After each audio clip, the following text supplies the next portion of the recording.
There's two primary grafting methods that I use for top grafting, depending on how well the stems match between the scion and the rootstock. The first one that I use is called a splice graft.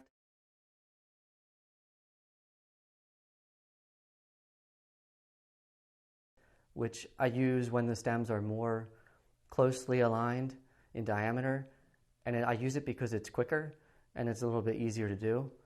To start the splice graft, I'll look at the rootstock first and see how tall the hypocotyl area is. These both are nice and tall, so I would try and, ideally you would cut them below the cotyledons so that you don't have any sucker regrowth later on. So these are nice and tall. I'll give them a steep angle.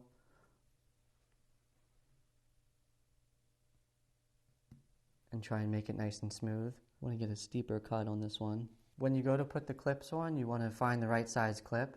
We carry a small, medium, and large in these silicone type clips.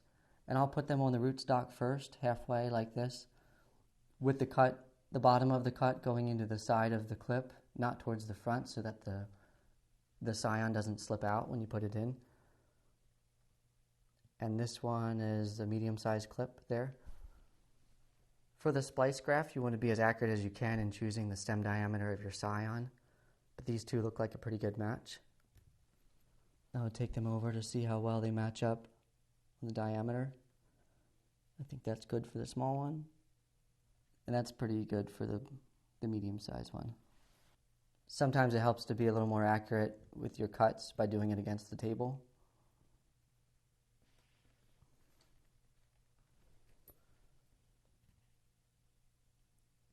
You want to push it down the whole way so that there's a good tight seal.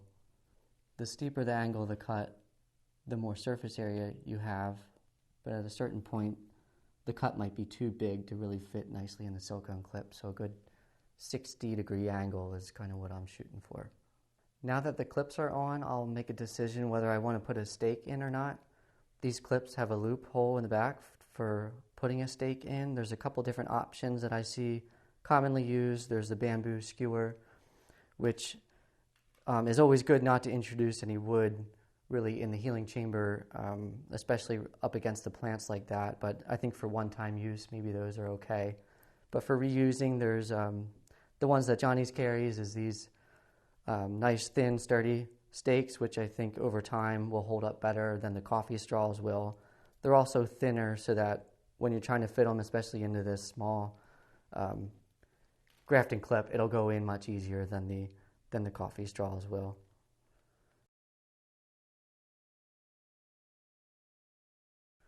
So the other top grafting method that we use is called cleft grafting.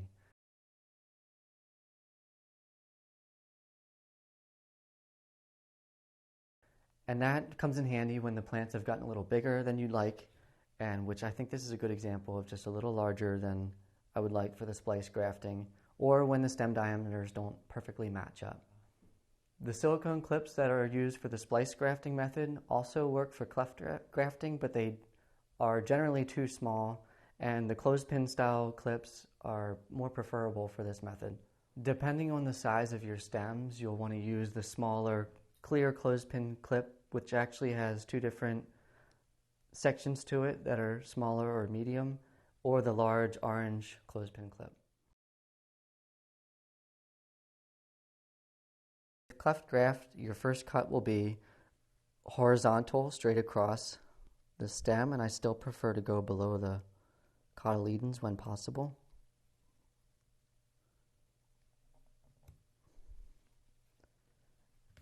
After that, your second cut will be a vertical right down the middle of the rootstock.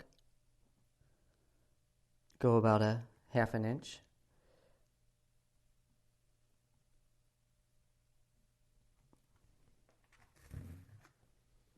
Then you'll want to choose the most appropriate size clip, which in this case I think will be this orange clip. You don't want them to be too tight or it can squeeze out the scion. When choosing your scion, you still want to find the best match that you can, but like I said, if the diameters aren't perfect in this cut, it is a little more forgiving because of how much surface area you're going to have in the healing area.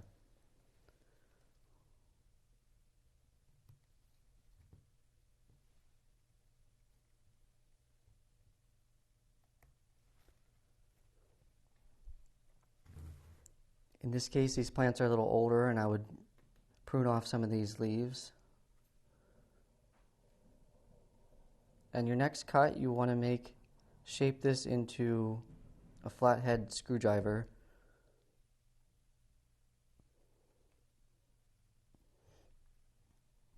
You want it to come down to a point but be more parallel and not too steep of an angle so that it doesn't want to squeeze out when you put it in. Now you're going to insert that portion straight down the rootstock and slide your clip up.